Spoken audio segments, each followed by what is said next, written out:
Howdy, everybody. Bob Tallman for No Spin Rodeo. No politics, no BS, just hard-hitting news and rodeo commentary from two of the most trusted sources in our sport. Kendra Santos, Tommy Joe Lucia. Listen up. Here we go. Good frosty morning. Tommy Joe Lucia here. Kendra Santos, Greg Teagarden. This is No Spin Rodeo. It's episode number 47. And as Flint would say, we are one of millions of podcasters out there in the rodeo game that play the game. But we're glad that you listen to us, and we're glad you're in No Spinner. Well, let's kick it off this morning because I'm completely not prepared, which is bad. That means that there's holes in my filter, so I haven't thought about what I shouldn't say. But let's kick it off with coffee time. Let's figure out where everybody's at. Let's tell all of our people that listen to us where we're at currently. Kendra, are you at home? California, our water troughs are frozen right now too. But the weather's been a little wild everywhere, I think. I don't know what it's doing in Denver today, but like Oat has been having unusual snow in Chakota, Oklahoma. It's been cold everywhere. It's really cold in Texas right now. What about Denver? It's typical Denver. Don and I live in the RV on the west side of the Coliseum until it gets to 0. And then we go to a motel room. Greg's at a motel room here in Denver, and we moved to the motel room the last 4 days, and the trailer's still frozen. We came back today, but it's supposed to get up to 42. The parking lot back here where all the contestants park, there's not a drain.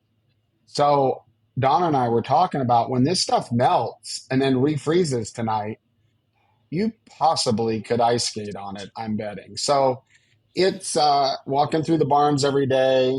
You know, Greg and I are both here. He can tell you a little bit about it.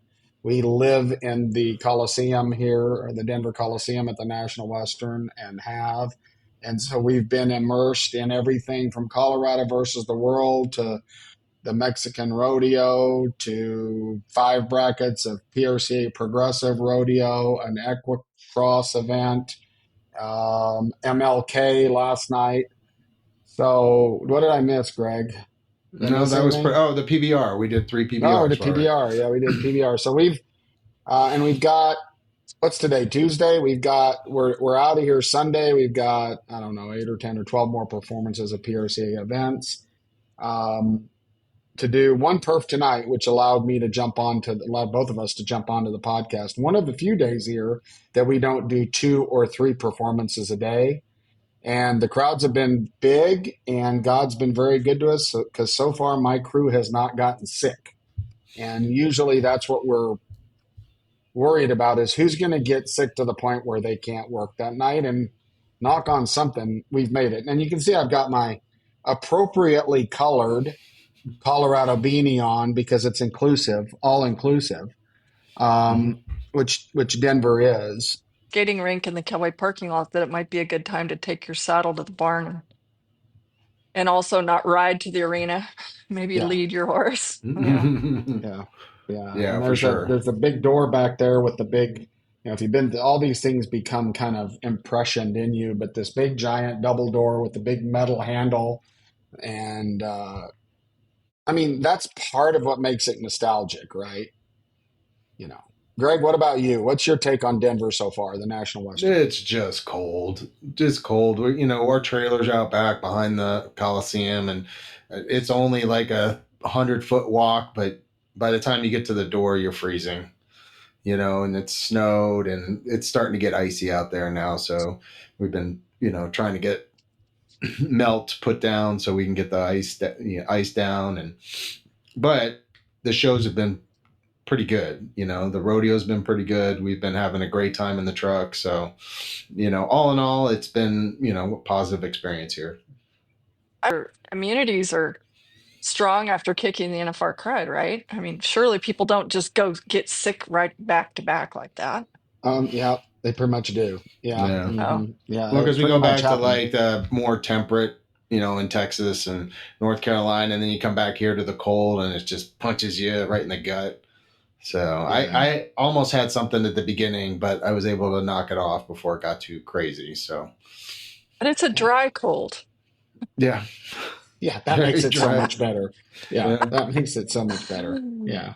But no, it's good. And in Denver every year, what amazes me when I sit there and watch, I don't know, I think I calculated it, 900 hours of rodeo or something. Maybe that's wrong, but it was something staggering. The amount of new blood that's out there, and these bareback riders that I've never heard of, bull riders that I've never heard of, bronc riders that I've never heard of, that I mean ride, like they're not maybe good, and put on some really good rides. And then I was thinking to myself, but then I don't, some of these I don't see them again, so I wonder if it's just not, first, because it's the grind. If you see these guys in July, then they've actually made it. They're but there's always some people that I in the timed events. I sit right over the timed events, and the cattle have been tough. The bulldog and cattle have been tough, nasty. The calves are big and kick harder than I've seen calves kick in a long time. I mean, there's been more trouble uh, tying calves by pros. I mean, the real deal guys so far. But and now the calves are starting. It looks like they're probably back into their second run as a pin. I don't know where they're at. I don't pay attention to any of that, but they do look like they're becoming a little more trained. So it's been a good rodeo. Their attendance has been really, really strong, and the action in the arena has been good. We've rode bulls every night, right? Haven't we, Greg? We haven't had a night where we threw everybody off. That's always good. So Yeah, yeah. no, it was a good. We were almost, what was it? I don't know if it was the afternoon perf yesterday. We almost rode every bull. Oh, and the MLK rodeo, which you kind of never know what's going to happen. They rode three bulls, Kendra. Like rode three bulls in it. So that was, or four. I don't know. It was good. It was great. It was good. So that's what we're doing. What are you doing? Surfing all of the current stories. Now you've got to bring this up. You are days from a new family member, right? Is that correct? I'm leaving my house at 4 o'clock tomorrow morning to get on an airplane. So one of these days, very exciting. So, yep. That's super cool. It's awesome. Super cool. Thanks. Well, pray for health and safety of that new one coming into the world. All right. Well, that's a Thank good you. coffee time. I gotta look. Kendra, lead me through because, like I said, I'm terribly It's all unprepared. Are we, good. are, are we I, doing feedback now? No, I, No. I, Okay. I wanted to, um, I've been wondering, I think a lot of people have, about our newly crowned world champion bull rider. And so I just picked up the phone and called Josh Frost. And we're just going to let you know, spinners, listen in on our call. There were so many things on this brief call that I didn't know, and pretty cool. So anyway, here it is. We'll let you guys just listen to it with us. Okay. Talk to me. I just wanted to kind of have a catch-up call with you. You just won your first gold buckle riding with a torn rotator cuff and labrum in your riding arm, right? Correct. Which is your left arm. Is it true that that's better news than if it was your free arm? Yes. Yes. Because It's you can keep it down. yep.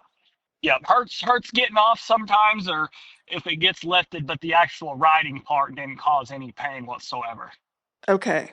Was there a certain rodeo or ride when that happened, or was it like cumulative that happened over time? It was a certain specific hang up, Woodstown, Piles Grove, New Jersey's Extreme Bulls hung Which were, up and then rode my. Go ahead. when was that? It's like second week of August. Wow. In New Jersey? Yep. Yeah, they've had the Woodstown rodeo forever, and they've got a big extreme wolf with it now. One weekend in August they do it on a Monday, Tuesday. Gotcha. Added like it might have had like 50,000 added. It was quite the deal. Wow. I went there one time a long time ago, and I just thought it was beautiful country. I didn't know there was so much beautiful, wide open, beautiful Well, country. I'm same as you. Completely caught me off guard. I rode in Brooklyn at the PBR the weekend before, and drove down through Philadelphia, and you get 45 minutes out of Philadelphia, and it's like, holy cow, place is beautiful. It Like really is. I could live here. Like that's how pretty it was. Oh my God. Okay.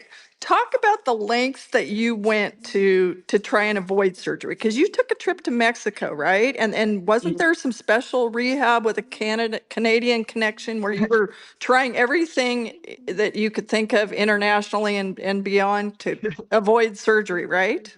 Yep, yep. I did. I'd been to Mexico before. Get stem cells actually in the shoulder once earlier in the year, and then I was fighting a bad back injury this winter, and so that was where I'd originally kind of found that option, and so I'd went for the shoulder, and then had got I work with Paige Lawrence Champion. It's Richie Champion's wife. She's does my mental coaching stuff, and she had introduced me to one of her friends in Canada that was a really good physical therapist, and so Did you got hooked up go with to her. Canada for that or you I just did talked it. about I did it. We did it all through videos and FaceTime and stuff, and she was able to I gotcha. get me dialed in pretty good. And And Richmond's wife, by the way, Paige, is an Olympic ice skater. That's kind of cool.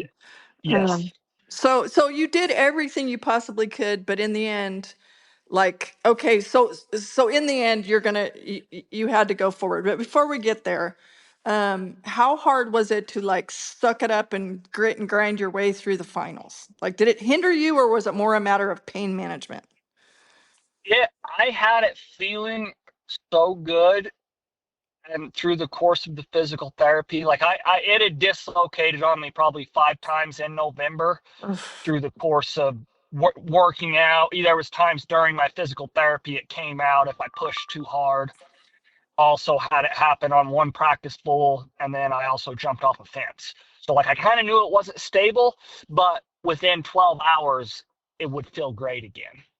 I gotcha. And so I was very much went into the finals like knowing that it needed to be taken care of, and I did a really good job. Like it didn't hurt me once until the 8th round. I got hung up getting off that bull and Mm, or made the whistle, hand hung, shoulder slipped out on that one. But so I was. That being said, it was very happy with how it held up through the finals. So okay, so you had scheduled surgery before you went to Vegas? yep, I'd called and scheduled surgery, and I went and seen Dr. Murray in August right after it happened, and more or less he kind of was like, "You need surgery. Get through the NFR. Get it fixed." Gotcha. Um, What was and so so you had the surgery in Utah in Salt Lake? yeah, What was the date of that? uh, December 19th. Oh, right after the finals. Yeah, I actually stopped and seen him. We drove home from Vegas Monday morning and stopped in Salt Lake on the way to get a pre-op, and I was kind of hoping that maybe I kind of knew it wasn't healed because it had still been dislocating, but went in and had him look at it, kind of told him everything I'd done, and props to my physical therapist because talking to her before, she was like, "Oh yeah, you're not going to need surgery. We're going to get it feeling 100%." And then when I decided to have surgery, this was after the NFR, she's like, "Oh yeah, you most definitely need surgery." And so I thought it was interesting how she helped convince me that I was going to be fine. She was in cahoots with her friend Paige. Yeah, yeah. Uh, What exactly did the surgery entail? And I'll also ask you, besides what exactly Dr. Murray did, I will say that Tandy has always told me that rotator cuff surgery is the most painful, miserable of all to recover from. Is that true? well, this is my first time ever having my shoulder done. It's been decently smooth so far. And I think all the physical therapy I did before probably has helped because I'm right at 4 weeks now, and my range of motion is where it's supposed to be at 6 weeks already. My range of motions came back very quick, and I'm still wearing the sling, not using the muscle, but at 6 weeks I can start out of the sling and start using it. And so I'm talking to the physical therapist I've been going to. They're very happy with how everything's recovering so far. I'm ahead of schedule. So It pays to be fit. So what exactly did Dr. Murray, are there like screws in there now? What did he have to do? from what I understand, I think he did like 4 anchors on the rotator cuff and then like 4 or 5 just on the labrum. Sounded like they were up, like they put the anchors in the bone and then stitch around it and suck that muscle back together. And same thing with the labrum. He's able to do it all orthoscopic, so I don't even got a scar really. Oh, that's amazing. That I think is a huge part of perhaps minimizing the pain if there's any way to do that, right? Instead of having that huge incision. Yep. Okay. And so you have started rehab. What's that like? What do they have you doing at this point? They've just been stretching it for me. I started 2 weeks afterwards, and like I said, they don't. I'm not supposed to use, like, I'm not moving anything on my own. I lay on the table. He picks me up and stretches and moves it around. And then they gave me some exercises at the house I do twice a day, but similar deal. Like I'm stretching it, but I'm not actually activating any of the muscles. I gotcha. Okay, so are they telling you like as far as ETA on getting back to work, are they saying approximately 6 months? I feel like that's Yeah, standard. yeah. I'm planning on June 19th. He said I'm pretty confident I'm going to be feeling like I can get on before that, but I'm going to Is shoot that for. is does that coincide with like Reno or something? What is, do you have an Yeah, event? Yeah, yeah. Looking at it, should be right back at.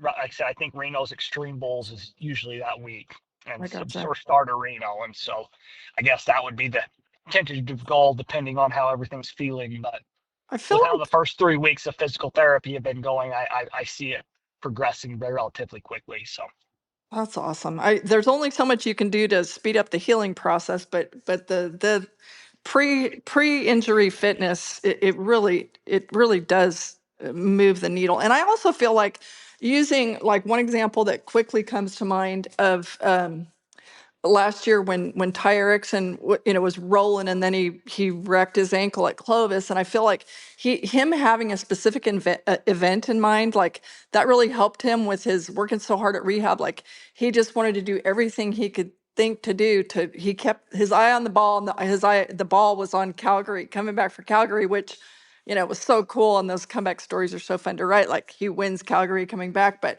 so having that, I feel like that specific event that like your eyes on the prize of, okay, Reno, you know what it feels like to walk into that rodeo and those sunsets there, and the silver spurs and all that. Like that's a motivator, right? yeah, most definitely. Okay. Well, I mean, I know you're a bright side guy, but how are you handling this rodeo roller coaster ride? It's kind of one of those ones it couldn't have happened at a better time. Like, again, that was my, not to say my big, what I was scared of, but like I knew I needed surgery, but I was set up so good to be the world champion this year. It was really going to make surgery hurt a lot worse if I would have, if I end up second place. Right. And then, so then you're second 4 years in a row, and now you're out 6 months. But to be able to stay locked in and get the gold buckle, it was like good, perfect. We've accomplished a goal we've been working on for a long time, and now we can get the shoulder healed up. I got a 4-month-old baby at the house. Like if there's a time to be stuck home for 6 months, now's the time. Miss And so, Baby Joan and Erica. yeah, And you just gave me little chills here when you said when you were talking about the world title, because like selfishly speaking, just from my inside my own mind, I'm like I feel like I just waited 37 years for another gold buckle round of Frost Fever, right? And but that your whole family won that world title. Like that's how I looked. That's just how I saw it coming the whole time. Like, Joe was supposed to have at least one, and it just felt like it was all of you. I, you couldn't have said it any better. And in my induction speech, I made sure to try to thank everybody. But that's what, like I said, a lot of people don't realize, like the team that it's took to get here. Like I've been working at this since I was 6 years old, but we've riding bulls is a family deal for the Frost family, and to see my brother be so close, and then for me to be so close so many times, like there's been a lot of brainstorming hours and practice bulls bucked and barrel drills and just everybody putting their heads together to figure out how to help get me to that gold buckle, and we did it. So It's just it couldn't be sweeter. You and Joe have something special planned soon for Clyde and Elsie's in Lane, Oklahoma, do you not? we finally got her put together. October we're going back to Lane's Arena and doing a bull riding school. That's so cool. I feel the first time that like Clyde walked me down to the barn and stuff, and it's like there were little etchings where Lane had been naughty and written little things. I feel like he carved some stuff into the wood or something like down at the barn and everything. And that's just like hallowed ground. It's magic, and it's super cool. But I know how much it means, all these years that I've seen Clyde Nelsey sitting down there behind those buck and shoots, and this is just such a bright, happy moment in time for them too. So anyway, life's amazing, isn't it, Josh? It is. It Yeah, is. it's pretty cool. Well, I'm thrilled for you. I'm happy you're on the mend. I'm glad you've got it taken care of. I think about a guy like Shad Mayfield right now, who I know he's fighting. I think now more than just his hips, but he just won Odessa. So now what's he supposed to do? It's Yeah. like when's a good time to pull up when you're on a roll? I don't know. So Yeah. anyway, well, I appreciate the visit. Thanks so much, and happy rehabbing. Thanks, Kendra. All It's right, great talking Josh. to you. You too. Thanks. Take care. Kendra, you always bring the gold. You're the one that can pick up the phone and talk to the people, and they actually talk to you, the athletes in this sport. That's why you're so critical in our sport. What a cool thing! Lots of stuff in there, right? Lots of stuff we didn't know about. That's Lots of stuff I interesting. didn't know about it, and I keep pretty close tabs on the frost. So anyway, I really enjoyed the visit. Well, we hope that the no spinners did also. We'll try to keep bringing you cool stuff like that. They don't talk to me. Cowboys don't talk to me, and that's okay. Um, other people occasionally do. They say it has to do with the look on my face is not welcoming. But that's okay. You want now, Kendra? Like I said, I'm unprepared. You ready for some feedback? Yeah, let's go. Okay, Greg, you want to read us the first feedback, and we'll respond. Yeah, sure. So our first feedback comes from Gordon, Nebraska. I started listening to your podcast during the finals, enjoyed it immensely. In my opinion, a deep dive into the politics of the yearly PRCA awards would be really interesting. Why Rodeo Rapid City beats the larger Texas rodeos year after year. Why John Harrison wins all the clown awards every year. Why Frontier wins stock contractor of the year all the time. Not trying to be controversial, but I think folks who don't understand the game may have questions to why. Happy New Year. Okay, say that was. It looks like that came from Gordon, Nebraska, which I'll Yep. say. Gordon, Nebraska is this tiny, cute little town. I've been there without his family moved there from South Dakota when he was in eighth grade. It's an adorable little country town. Anyway, tell me, Joe, I think you should take first swing at this one. Oh, Politics. imagine that. Imagine that. Yeah. Thanks, Kendra. Oftentimes I've wondered, it's a voting thing. And there are winners that work harder to remind people to vote than others.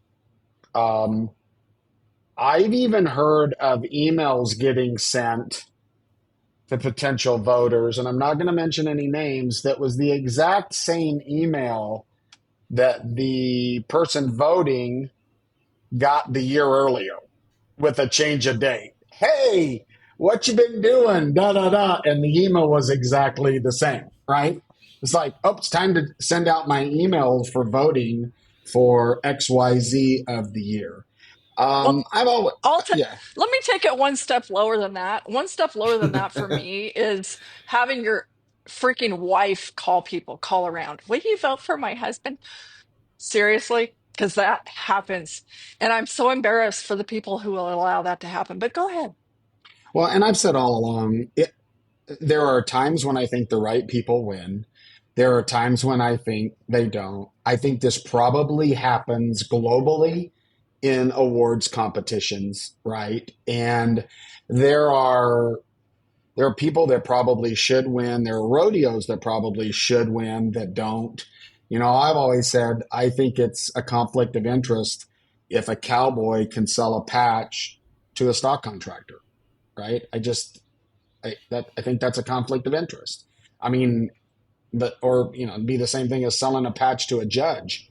Um, but and that's probably not the same thing. But so it's pretty simple. It's pretty simple. It's how the world works, right? It's how the world works, and there's not metrics. There's not metrics that are attached to these awards. Technically, it's a person's opinion and their willingness to get out and vote, and those that rally their voters the best.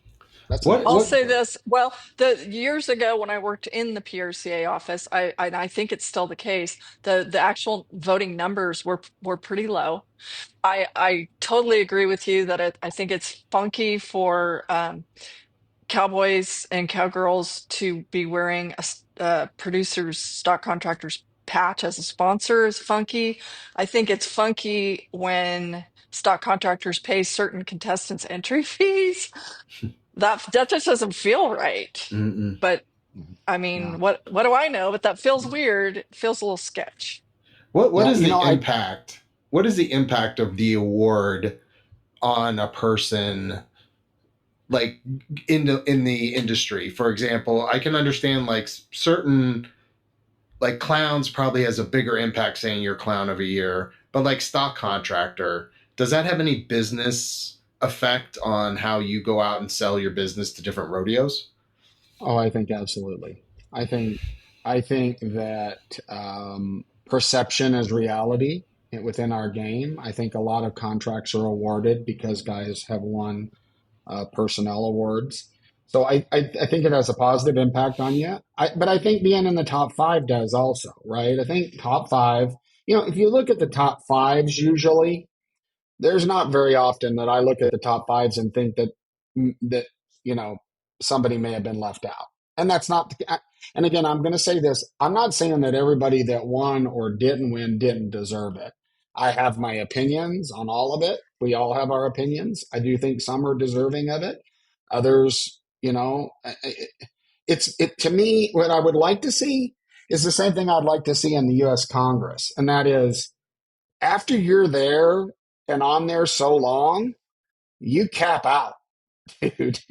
Now, the flip side of that is that's not fair. If you're still the best and people are willing to vote for you, you should continue to win. So I'm not going to say that I have a downright solution, but it is interesting that the same people win a lot. Absolutely. There was a time Absolutely. way, way, way long ago. That was and my first time that I worked for the PRCA when Harry Vold was winning the stock contractor of the year every year, and I loved the Duke. But I remember at one time just wondering if if and it didn't make any sense. It's like the best man should win every time. So that's all great. But I started to wonder if like, gosh, would it be, when somebody wins something just over and over and over and over and over, like should there be like term limits or something? Because I just, so it's especially you can have thoughts like that, especially if there are really great people in the mix that everybody agrees are at least equally as good, if not better. And so and then when it's just like on you know a return reel all the time, it just is like, yeah, I don't know.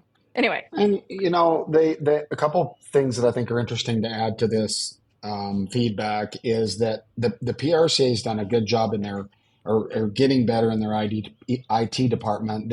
You're able to vote online, which I'm sure has increased the voting, right? I assume has decreased the fraud. It's an assumption. And the second thing is I produce the awards banquet, as you know, and so I'm going to pitch this out here to the no spinners for feedback. But I'm interested in Kendra, your input and Greg's in this because this is always a discussion for me, and that is um, top five of. Let me make it. That's clown of the year. Should we bring all five of them on stage? And Uh, no, hold. Okay, you're going to get your turn so that they get the recognition that they deserve for being in the top five, or is it really a humiliation thing when you got to shake the same guy's hand and walk off the stage? What say you? What say you, no spinners, but what say you, Kendra and Greg?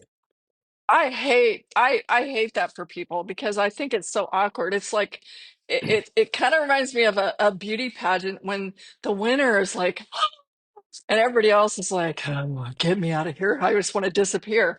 I feel bad when I see that. I feel bad for those people because it's like, okay, everybody knows it's on the big screens. And hey, this year there was even big screens across the hallway in a whole nother, banquet room or whatever. There's a lot of eyes on this. It's on TV too. And so you're up there and it's a close up on your face. And then you don't win. It's like I just see the body language. So many of those people are like slinking off. And I appreciate the thought of saying, well, it gives them a day in the sun. But to me, the it's embarrassing. Kind of like, okay, loser, get off the stage because they're immediately supposed to be whisked off. And it just feels bad to me.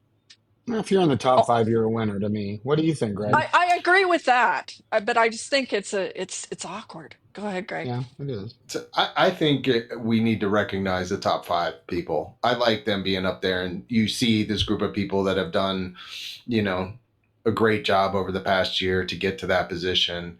And the only thing is like if you're one of those people and you're not going to win because it's always the same group or person that wins every year, I can see where it could be a little bit of a, you know, like a falsehood. But I think if it was more, if more people got into it and it was a little bit more of a guessing game on who was going to be the winner, then I definitely think that everybody should be able to, be seen and see who they are. And, and that also leads to the point that, if you're a rodeo committee sitting in that room or watching it on the Cowboy channel and you see somebody up there was at your rodeo and they're the top five, then you're probably going to hire them again.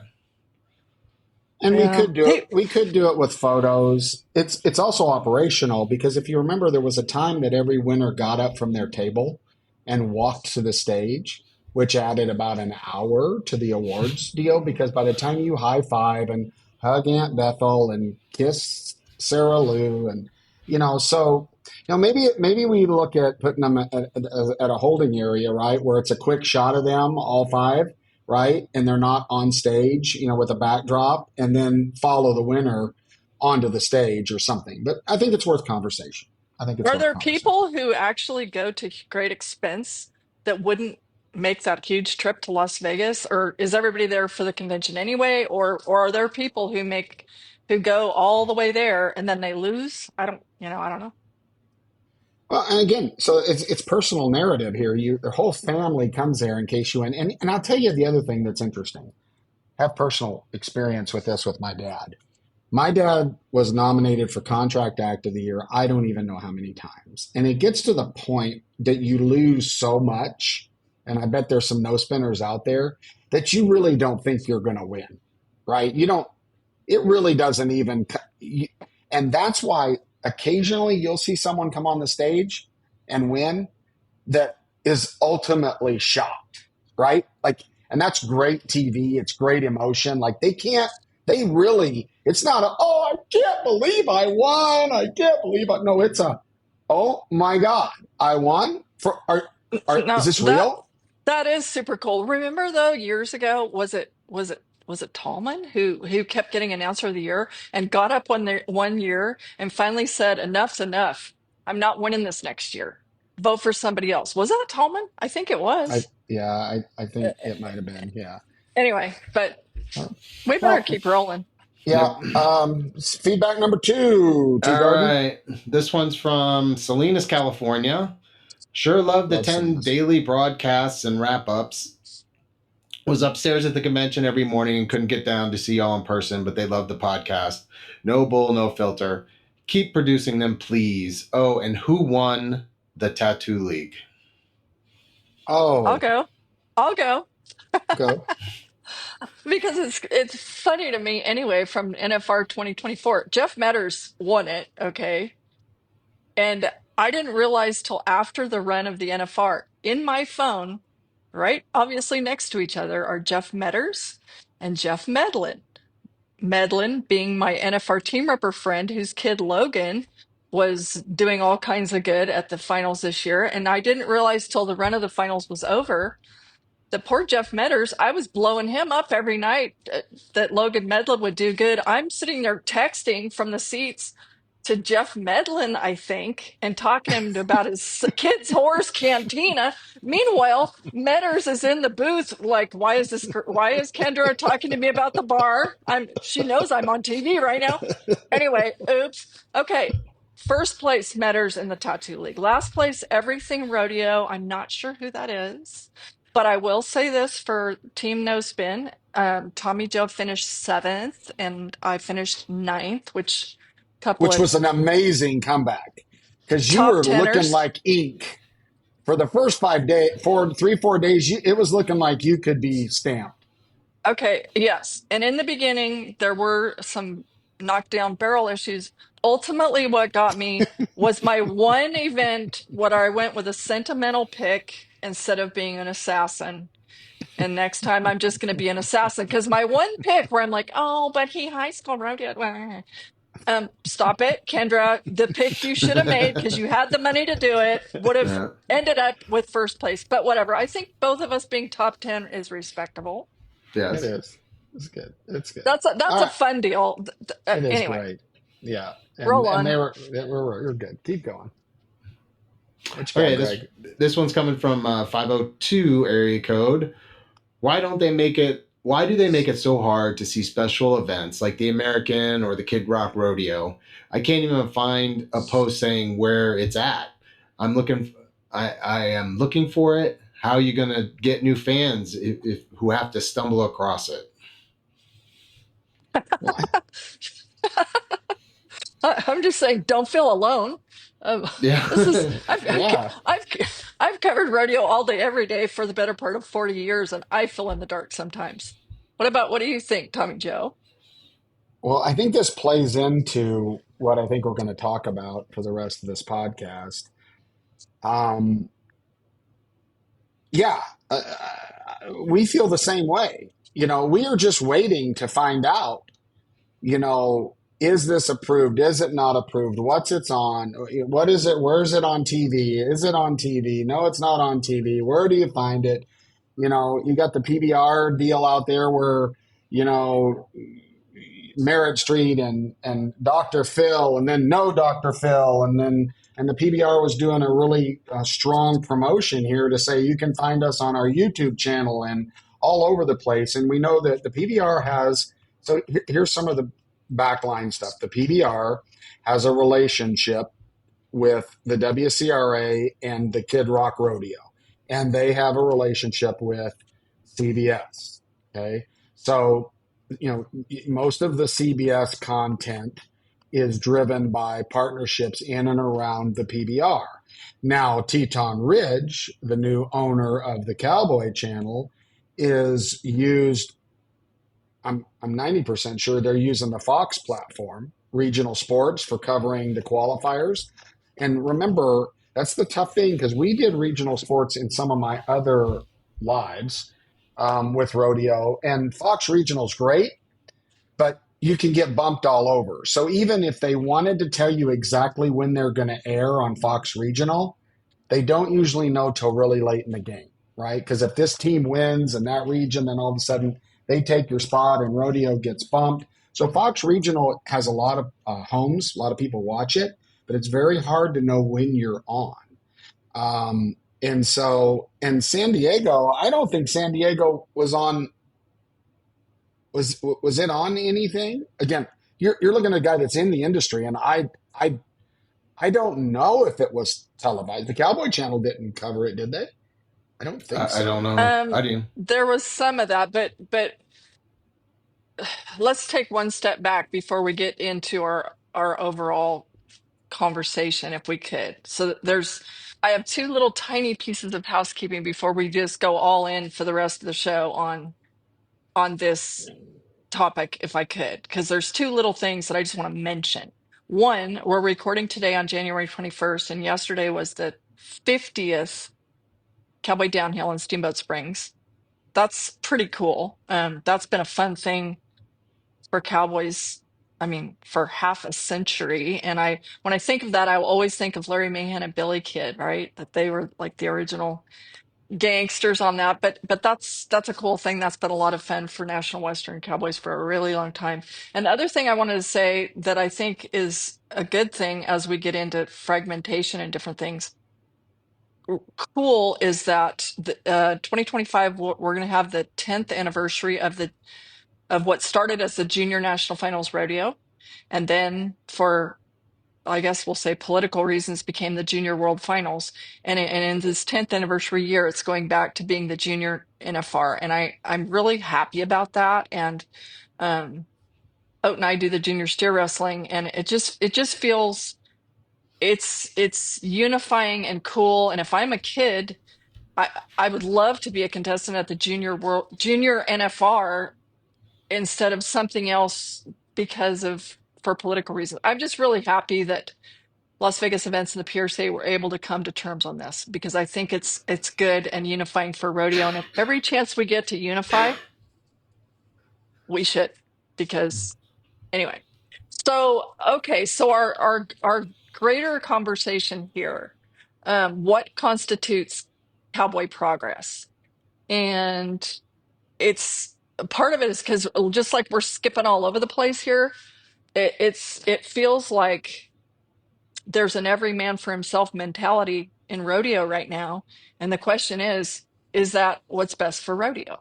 Right. And so I think if we just visit for a minute on a few of the, recent and current events, random examples, but timely ones, I think that the point will be made, and the conversation had about what actually constitutes progress for Cowboys.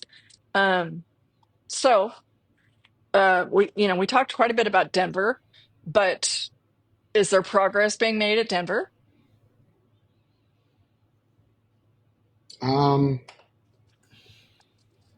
well, I think just to clarify that a little bit, I like the term "every man for himself," but I think the one that's proper here is this whole "every rodeo for themselves," meaning, and from the rodeo, each rodeo organizer's point of view, their job is to do what's best for their rodeo and their fans and their sponsors.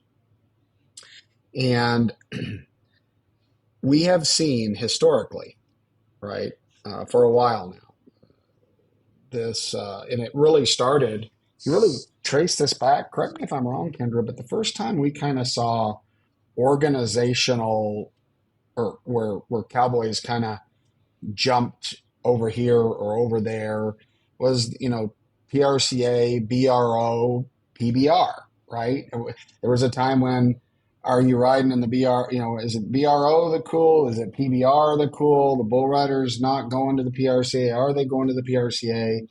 And now it's the newest idea. The good example was the Triple Crown. We had conversations with Calgary, Salt Lake on the Triple Crown. The WCRA decided to do it. And there's all these new ideas, and now there's some funding to make them happen for a little while.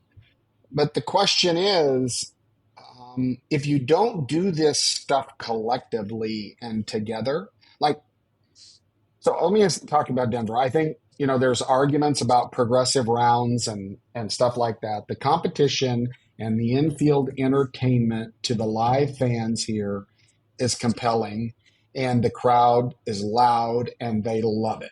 They are engaged.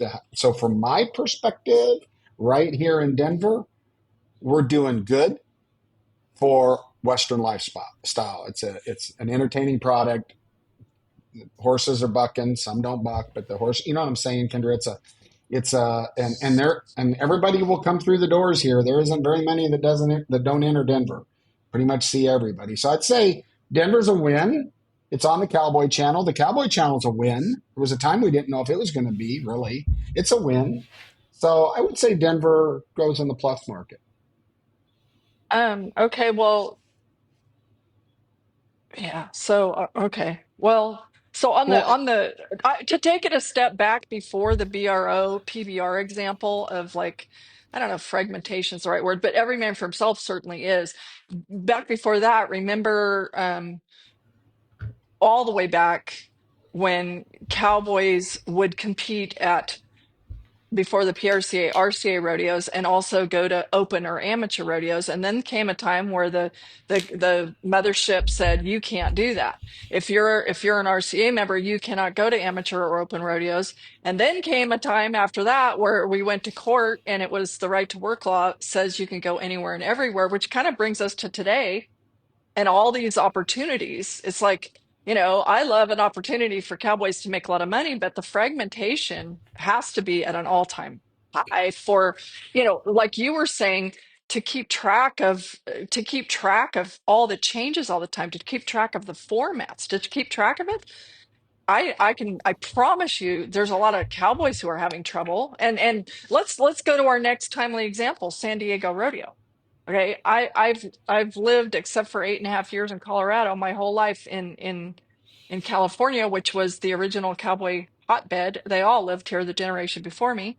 And okay, here comes the San Diego Rodeo. Well, like on at face value, I'm like, okay, well, this is good because in Southern California, we have a lot of trouble with animal welfare issues, and if we can do something really strong, and also, by the way, mesh our cowboy sport with a successful professional Major League Baseball team, the Padres, this seems like a really wonderful thing. And I didn't get to see all of it because somehow my TV is set to like record everything that has anything to do with rodeo, but it won't do reruns. And so sometimes a glitch gets me. But so I didn't get to see the last day, but I saw a couple perfs of it that did record. And what'd you so watch it my on? understand Cowboy Channel. So it And my was on the So was Cowboy it. understanding, channel. Okay. it was, but so these are the little takeaways that to me that kind of stuck. Well, one, I do really wish I could get more information, and I tried. I tried twice to reach out to people, and I wasn't able, to get as much information as I would have loved. My understanding is it's some sort of a combined efforts with the San Diego Padres and C5 Rodeo, but I don't know who the right person is. I reached out to the media contact they gave me, but have not heard back. But anyway, my understanding is that on Saturday night, without a concert, there were 30,000 people watching a rodeo. That's great. That's super cool. In Southern California, especially, that's a wonderful thing. Over 800,000 paid out. Outstanding.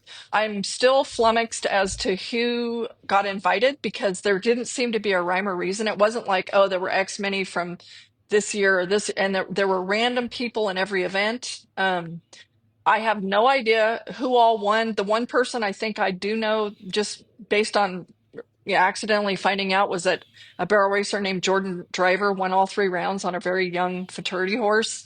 Okay, super cool. But so a lot of the concepts wonderful, and also in the fight that is always, the war in Southern California for rodeo to roll.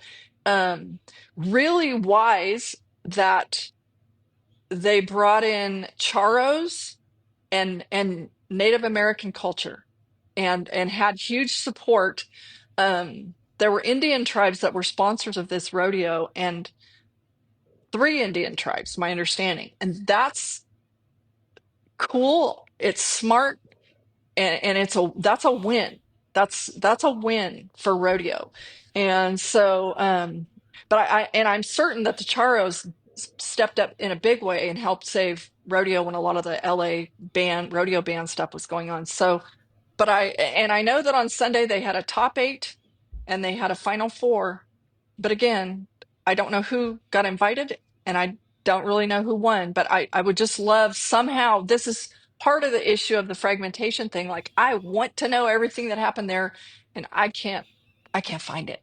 But it seems like the contestants that did get to go, were happy about it and liked it. So I like that, and I think that the person who won the final four got 20,000. I love that.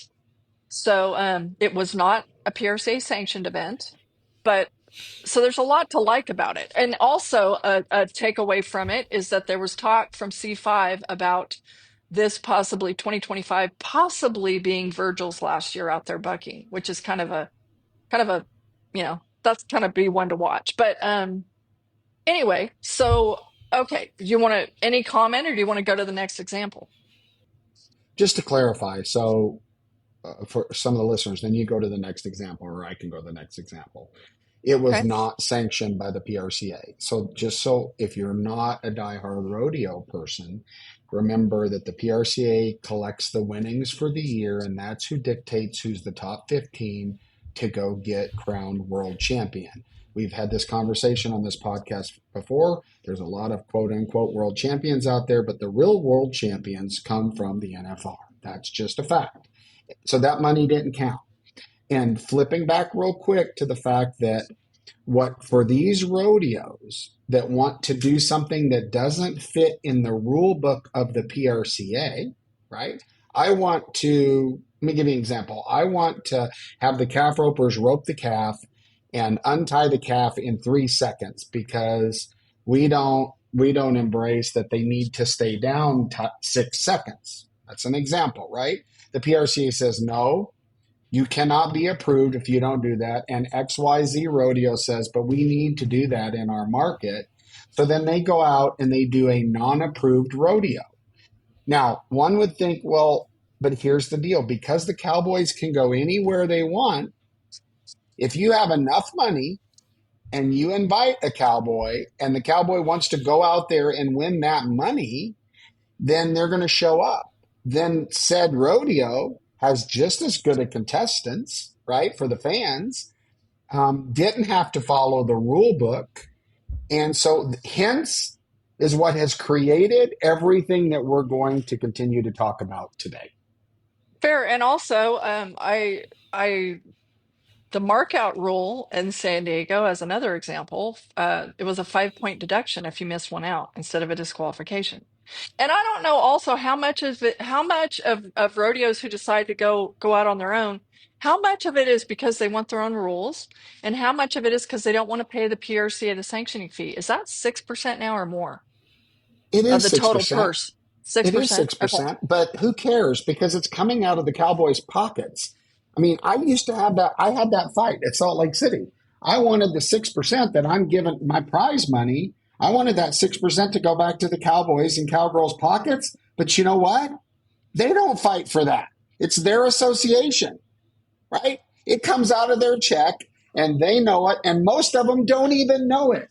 Some of them get a check from the rodeo secretary and don't even realize that 6% of that Okay. went to the association. And I'll say from the contestant's point of view, the feeling my whole life has been, well, you can throw a ruckus over that if you want, and then you're going to go first at the next 10 rodeos you go to, and don't act like it's never happened because it has.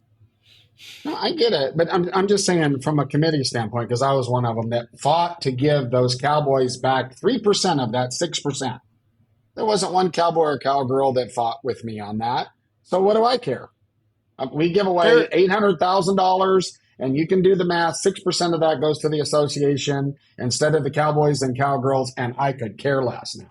I've seen countless young cowboys come up, cowgirls too, with fire in their belly. They're going to fight the good fight. They're going to change the world. They're going to do all these wrongs, and they get so blackballed and beat down. Even people who get on the board sometimes, historically, not talking about today, but it's happened a lot over the years.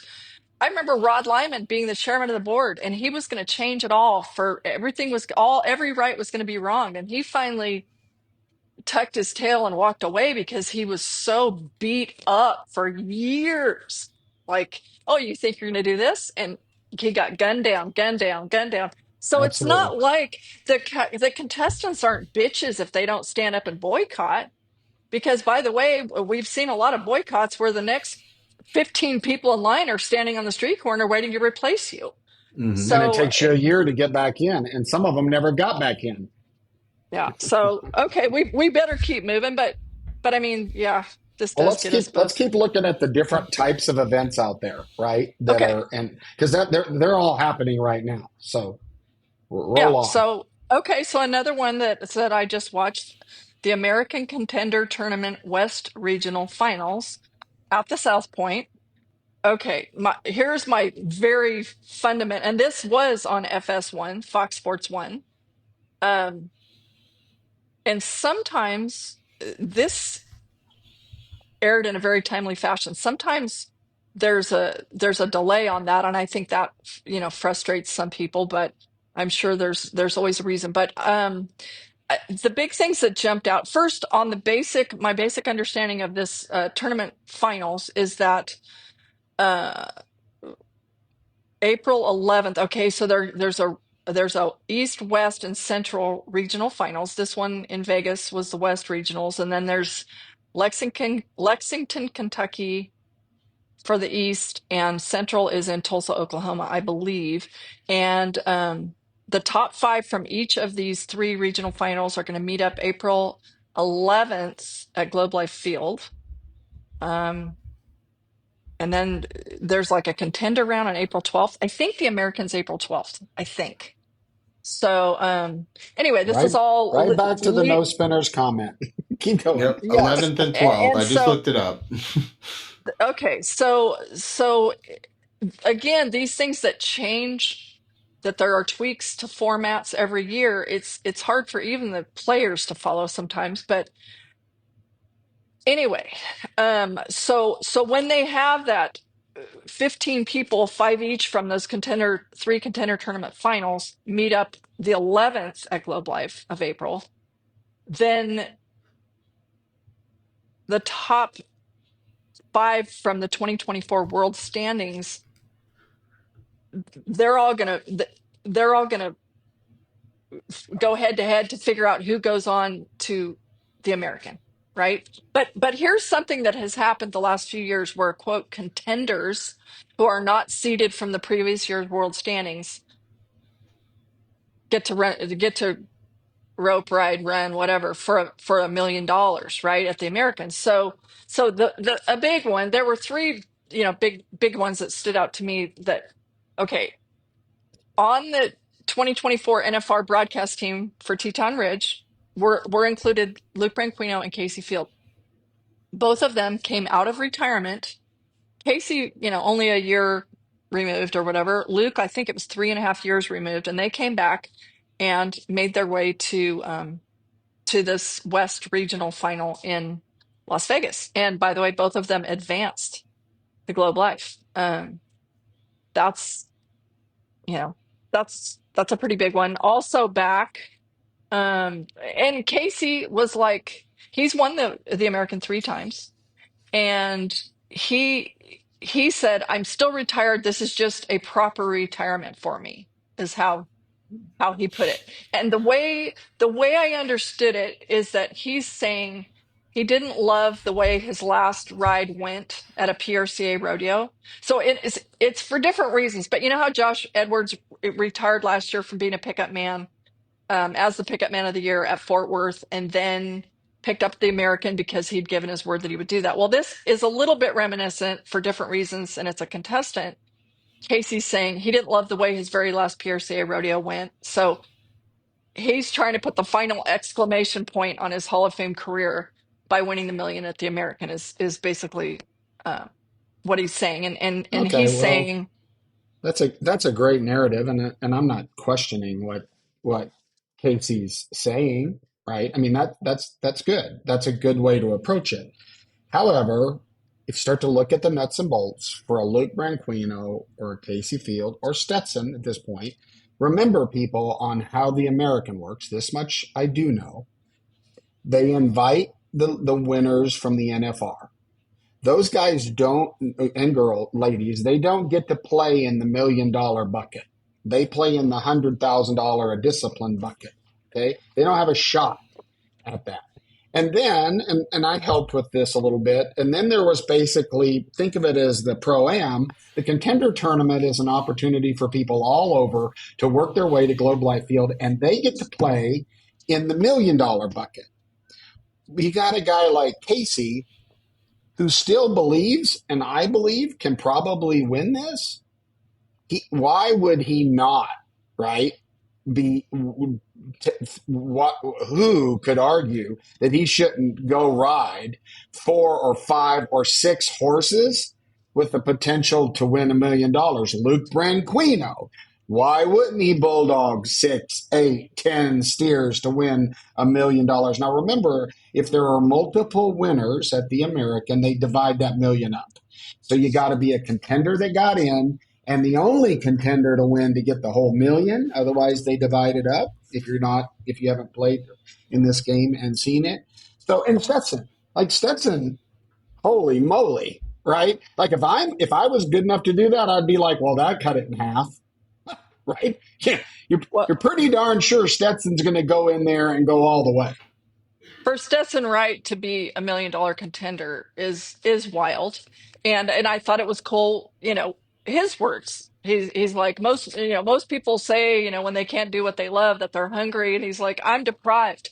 I've been starving. Like I've never craved rodeo as bad as I do now. Well, he won the regional finals in Vegas, and you don't see this sort of thing much from Stetson Wright, but like he waved his free arm at the crowd when when the whistle blew. Like he was pretty pumped, and he said something about he started to kind of like cry in his interview, and he was like, 7 months ago, I was told I need to find a new career. So forgive me if I'm being a little emotional. This stuff, this is like made for TV stuff. And by the way, coincidental, whatever, the horse Casey Field Drew got on in Vegas for all of this was Legacy Pro Rodeo's Bill Thrasher, and apparently that was the last horse that he'd gotten on at a PRCA rodeo before. It's like, yeah, this is like a made for TV sort of thing. So Well, here's what I'll say. Go ahead, Greg. I got a quick question. So when you guys, because I know you were kind of involved in this a little bit, Tommy, maybe not from the start, from when they first started the contender tournament, but was your idea and your goal to allow these champions who may have not had a chance to get in with their NFR, whatever qualifications, to have the shot at $1 million? Or was it more of like a smaller amateur type competitor to get a chance to compete with the big dogs, and if they win, they get rewarded for it? I think for me, all along, it's been both. Because there's been splinters, which we'll talk of this platform when we talk of the WCRA and what it is. When we did the Utah Days of 47 and the two 18-year-olds beat everybody and won the team open and won at Progressive and made their first 50,000, that's cool in a lot of different ways. It's cool to be back there with them and say, great job. It's a cool story on TV. They had an opportunity to get there that they might not have had. So I think it opens up huge opportunities from that standpoint. But changing directions a little bit because I can't get past this. When we look at these guys ride, so Casey, I watched Casey's ride at the American. There's rust there. Tim O'Connell came here to the National Western. There's age and rust there, and those guys might get mad at me, but but Stetson, this kid's overly talented, still young. Now looks like he's healthy. I mean, Tilden Hooper, got on here, and so Luke's run. So I watched on Susha. I watched Luke's run at Vegas at the contender tournament deal. I wouldn't call that that wasn't the Luke Branquino I remember throwing steers. And then I had heard that he had a really tough steer in his words, I think. And again, this is secondhand. I've heard stuff. So this is not fact. This is Tommy Joe narrative. But in the video I saw, that wasn't a tough steer. Now it is interesting. Of course, you had Luke on stage, you had Casey on stage, you had Stetson on stage, and then they're in these events. Well, that's what I would do if I was marketing Teton Ridge and the American, right? You can sit there and go, oh, blah, blah, blah. As long as there's not any funny business in there, right? As long as as you have accurately said, Kendra, as long as when they're drawing, the room is open, then good, right? So I've even gone so far as to say when there were some sketchy situations for huge money and stuff, it's like if I were you guys, besides having the room open, I might like FaceTime live it or something just to 100%. If you're clean, then daylight is the best disinfectant. Let everybody see. Let everybody amen. witness Love it. that. Do not go Love that. behind closed doors. I another thing about the deal that just went down in Vegas that I thought was fun is seeing, Wasey Shala, who just made his first NFR in the bull riding, ride bareback horses, because I hadn't seen much of that before. And it could be really fun to see, Stetson Wright in two rough stock events and Wasey Shala in two rough stock events. That could make a really interesting coming off the heels of a timed event race in Absolutely. 2024 for the all around. That kid's no slouch in two Absolutely. events. And so that's pretty fun. I also believe that there's something about Stetson. He's moving on as a, clear or whatever the judges thought was a clear winner in Vegas. He's going to go to the regional finals in Lexington and Tulsa to try to make the American as a contender in the bull riding. So that's kind of fun, Smart. you know. Very smart. Mm-hmm. Very smart. And he Anyway, will. He will. He'll make it. Yeah, they're so weak and brilliant. So we're running a little heavy here, so I'm going to throw out okay. one, and that is this Kid Rock rodeo that I went and watched at Arlington. That is, in case you're wondering, we'll give you a little background. So the PBR has had really good success with team bull riding. They've had success. You can sit back in your living rooms and say, but the fans like it. The bull riders like it. Team bull riding has been well received. We can argue on if it's the best live product or not, but I actually think it's pretty good. But that's personal narrative, has nothing to do with fact. Anyway, so they got this Kid Rock rodeo. Well, now the PBR and the WCRA, well, the PBR, I think, actually the PBR.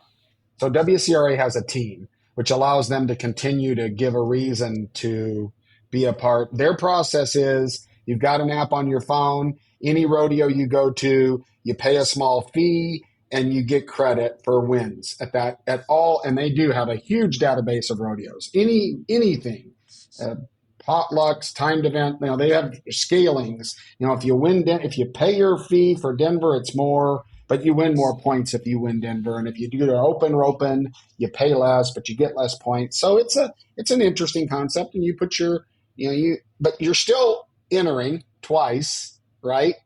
That money is being put together with additional money. In fairness to the WCRA, a lot of their own money has come out of their pocket to make the purses. It hasn't been driven just on their applications or nomination fees. So the WCRA has a team. That's what I'm getting at. You got PBR. They want to create team rodeo. That's what Kid Rock Rodeo. It's team rodeo. They want to replicate what they've done in bull riding in rodeo with teams. Now, Corpus Christi. For instance, in the barrel racing, this is where we take a step way. We did it with Toughest Cowboy, way out there. They put up a stoplight, red, yellow, green, go, and you have to start your horse and go, and on the timed events with the red, yellow, green. And they're doing this, I think, at Corpus Christi. Now, I don't know if they're doing it at the overall event or it's just a qualifier. Again, sorry, we don't have all that information, but it's just as hard for us to keep track of it as issues. Is this head-to-head competition or is it? In the barrel racing, here's the deal. It was interesting to me that some of my insiders were letting me know that Sissy Wynn, she qualified for the Kid Rock from Corpus last year in Arlington and turned it down. And the only thing, and she's not going to Corpus this year. And it must be that she doesn't like this red light, green light, or, red light, yellow light, green light thing. I don't have any fact, but it is obvious that she doesn't participate. Sissy Wynn doesn't in these events. But it's another example of a whole nother concept that the PBR is going to push this rodeo. They're going to start trying to have Kid Rock rodeos all over this team rodeo concept. Can I ask this? What was you were there? Was the barrel race? Were there two full patterns out there in the arena at the same time? Barrel patterns, where two people were running at the same time? Correct. Yes. Yeah, Okay. but I don't think that they're running head to head now. I think they're running with the lights, but not at the same time. But that was kind of the novelty of it. Like in the bulldogging or the team roping, the pin was wide enough because it's a football field that when you saw the headers catch at about the same time, you were watching who advanced in real time. That part was cool. There was a lot of it that was confusing. Like there was a bunch of it. And Luke is the quote commissioner. Like there was a lot of stuff going on, right? Of the concept of it. And again, a whole nother idea that people spend a lot of money in and a lot of time in, and they believe in it. But we've got all of it's like going to the Thanksgiving table, Kendra, and you've got a pumpkin pie, you got a coconut cream pie, and you've got the pecan pie, which, by the way, the pecan pie is the staple. I mean, you can consider the pecan pie PRCA. I want to add to this by the fact that I received a press release like 30 seconds before we got on this recording call from the PBR that there will be a first ever Kid Rock's Rock and Rodeo qualifier at the Fort Worth Stock Show and Rodeo on January 23rd. In other words, this week. So they're just up the ante, right? Yeah, they're doing Fort Worth and Corpus as qualifiers for it, the way I understand it. And there may be more. And that's to go to Arlington to do it again. Okay. But here you have a non-sanctioned Kid Rock Rodeo is joining forces with WCRA sanctioned rodeo in Corpus Christi, PRCA sanctioned rodeo in Fort Worth, Texas. The fragmentation is we're splintering everywhere, right? It's Well, really go ahead. my question is like, how do you have qualifications for team events? If this is supposed to be a team, a rodeo team, is it more like a tryout? Well, they did a draft, so I don't know the answer to that. Maybe by qualifying you get in the draft and you get drafted by one of the teams because they did a draft last year and picked their teams. But let's just get to the point. Yeah, we could literally have a podcast on each one of these different styles, types of competition, the pros and the cons. But let's take pro sports, Kendra and Greg. And this was said to me a long time ago by a very respected, famous TV producer. Until rodeo combines itself and gives a clear pathway to the world champion, right? That the non-endemic, remember that's the non-people that watch Cowboy Channel 24/7 can follow. Well, if you look at what college football has just done, which has been successful, they went from all these different, right? All these different Big 10, Big 12, Big 17, SEC, all of that. Well, now they have a playoffs. They have a playoffs where you got to be good to get there. You do a lot of it to get there. And then it's you got to win to continue. And sports fans like to figure out a player and then follow them up the deal. And that's hard in rodeo, especially even harder now when you've got all of these other things going on that are great. You were very complimentary of the event in California. And Kid Rock's rodeo they might have had 30, they might have had more people than that. Most of them there to watch Kid Rock, but lots of people, right?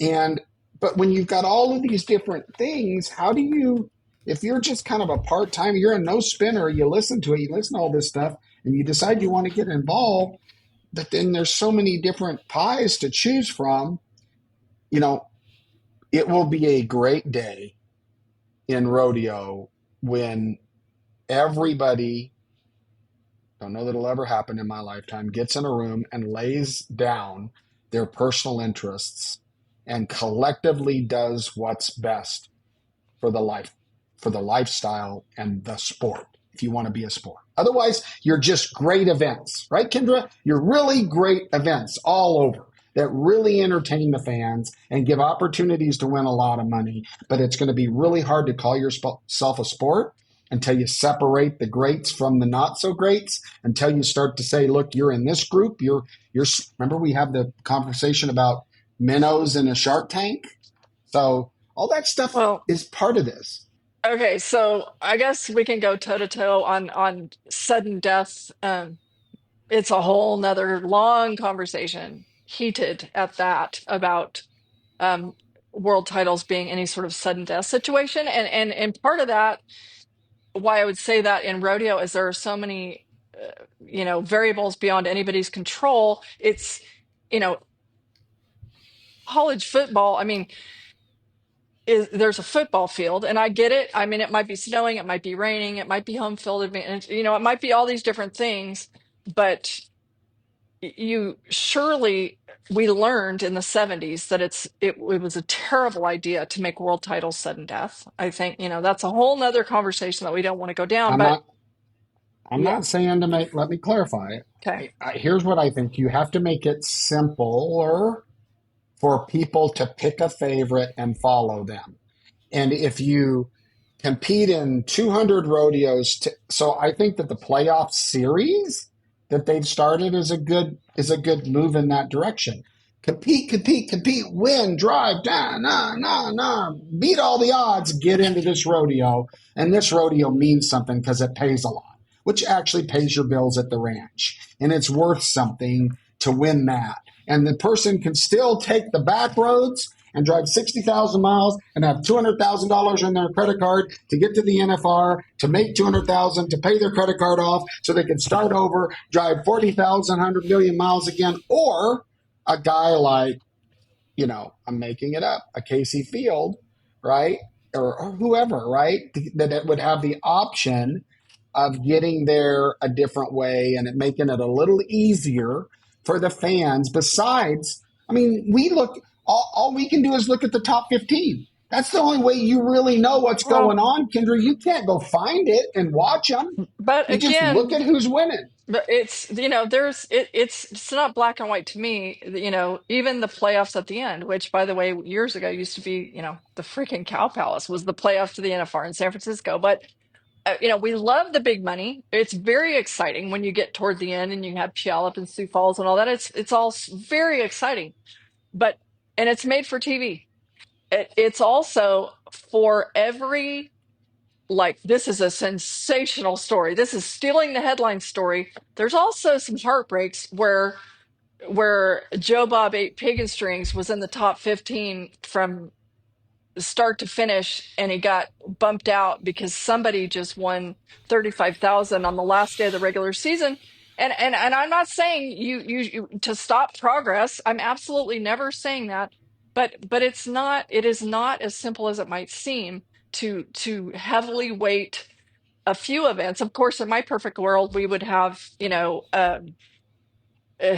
lot more, Salt Lake City, Houston, San Antonio caliber, more Calgary caliber events during the year, and it wouldn't be so heavily weighted on just such a small handful of events where it really does matter in every event what you draw. In barrel racers, whether you were first or last, or do they drag in the middle, so I I'm old school, and I appreciate that.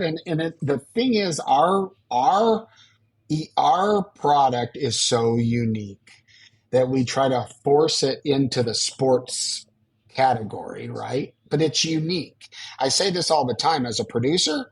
I'll go produce anything besides a rodeo. It's way hard. We're dealing with animals and weather and technical equipment and cowboys and drama and emotion and ground conditions and on and on. Like the amount of things you have to worry about to put on a rodeo compared to a soccer tournament, Right. right? So we say we're a sport. These guys are athletes. Yes. The animals are athletes. Yes.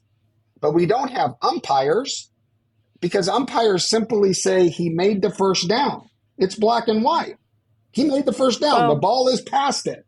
But you have judges that, so everything you're saying is true because judges are judging it based on their opinion. And half of the time, I don't agree with it. and there are varying levels of experience and everything else. But the thing, what we do, yes, we're a professional sport, but some of the coolest things about rodeo are our non-straight mainstream sport, and that's the tradition and the heritage and the roots and going, Americana and old-fashioned values and our handshake is our bond and all these things is some of the coolest things about our cowboy sport. And sport, yes, but man, it's so much more than that. So anyway, I would love for my closing remarks on this to, I found something, a little short passage that I would love to just read to you guys because I feel like we need to make sure that what we're doing, what we, the new things we're trying, it's, we're going to try things and some will work and some won't, but we need to really try to work, like you mentioned, toward the greater good of things that are actually progress and learn from history because when we don't learn from history, we repeat our mistakes, right? So I would love to read this short passage because it reminds me of the fact that bell bottoms were hip when I was in college and now they're hip again, but they were out for all that time in between. And I went to college a long time ago. So, okay, I'm going to just read this to you. Rodeo organizations remained fragmented until the late 1920s when the Rodeo Association of America, comprised of rodeo committees and promoters from across the U.S., named its first champions. The first true national cowboys organization emerged in 1936 when a group of cowboys and cowgirls left a performance at the Madison Square Garden and boycotted the promoter's next rodeo in Boston Garden. They forced one of the biggest rodeo producers of the times, Colonel W.T. Johnson, to listen to their demands for better prize money and judges who understood rodeo. Now we're in 2025. We're darn near 100 years later, and we're still having the same conversation. So born old school, you know, respecting my elders, whatever. I am all for progress and things being better, but I just don't want to repeat. I don't want to circle the wagons 100 years later and go, oh, that didn't work in 1929. We're doing it again, you know? Yeah, I agree.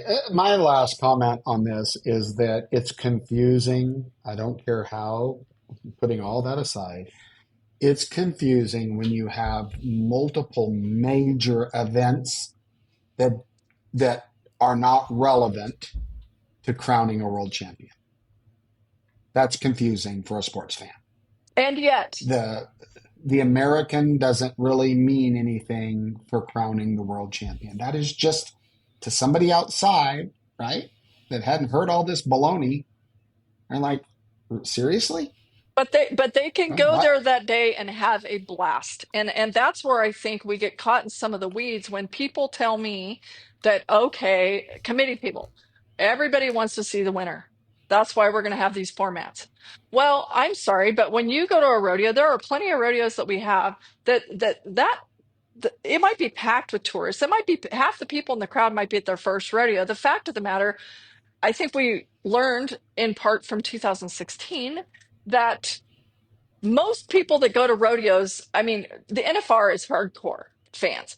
Most people that go to rodeos are there to take their kids there once a year and have a good time and see some cool horses and bulls and cowboys and cowgirls and all this and put on a show. And now whether you do what like Reno's doing now, where a victory lap of whoever won in every event that night is good enough. Those people aren't going, well, gee, I wonder how this factors into the world championship race. No, those people they're not that far. They just want to be entertained for a couple hours today. Because is it the chicken or the egg? We're going to go on too long here.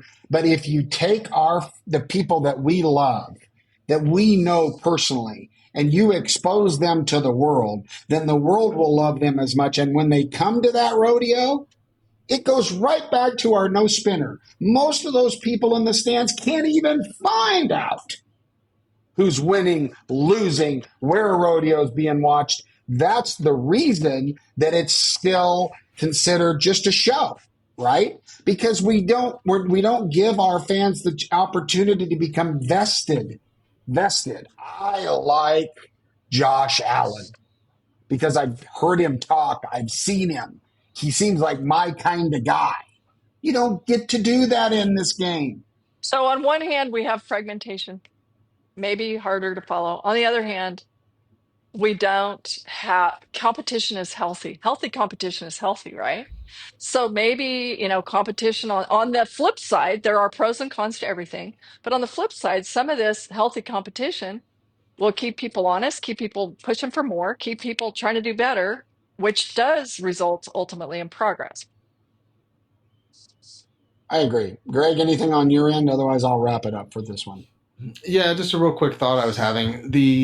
I think the fragmentation from because I'm not a diehard rodeo fan. I am a fan, but I'm not really deep into it.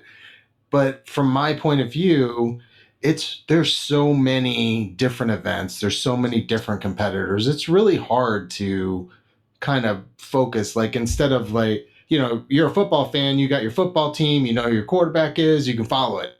Nice and easy. Rodeo is a way bigger system and a way, so on our side, we need to figure out how to simplify that for people to, be able to follow like the Casey Fields and the Stetson Wrights and some people that don't get as much exposure as those guys because, maybe they're just as good, but they don't do the big events and they don't, so Yes. That's kind of my thought on that. And we all know too that a lot of those people in the fans love it when they see a local guy who works at the hardware store roping, and maybe he doesn't do as well as Tyler Wade and Wesley Thorpe that day, but they might cheer louder because they went to high school with them or something, and so it's making everybody happy is tough, but these are important conversations. Yeah. Well, and I think that's the key.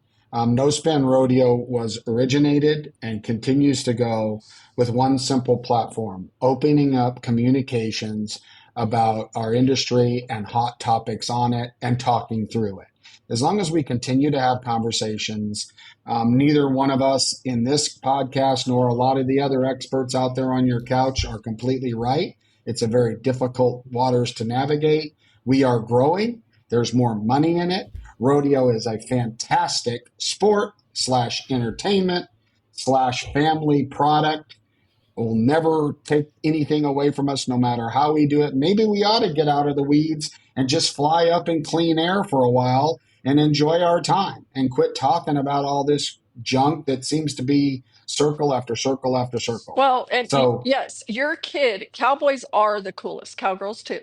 Your kid, you take them to an NBA game, your kid cannot walk up to LeBron James, but by golly, your kid can walk up to Shad Mayfield. That's absolutely right. Freaking cool. And he'll talk to him. Yeah, and that's it is cool.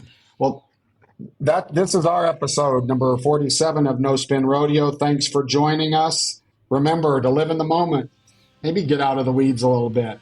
Just enjoy the fact that we all have a great life in front of us, ahead of us. We love what we're doing. We love our family and our rodeo family. Until we talk again, we'll see you people in 2 weeks. No Spinners, shoot us a note. We'll talk about it. God bless you all.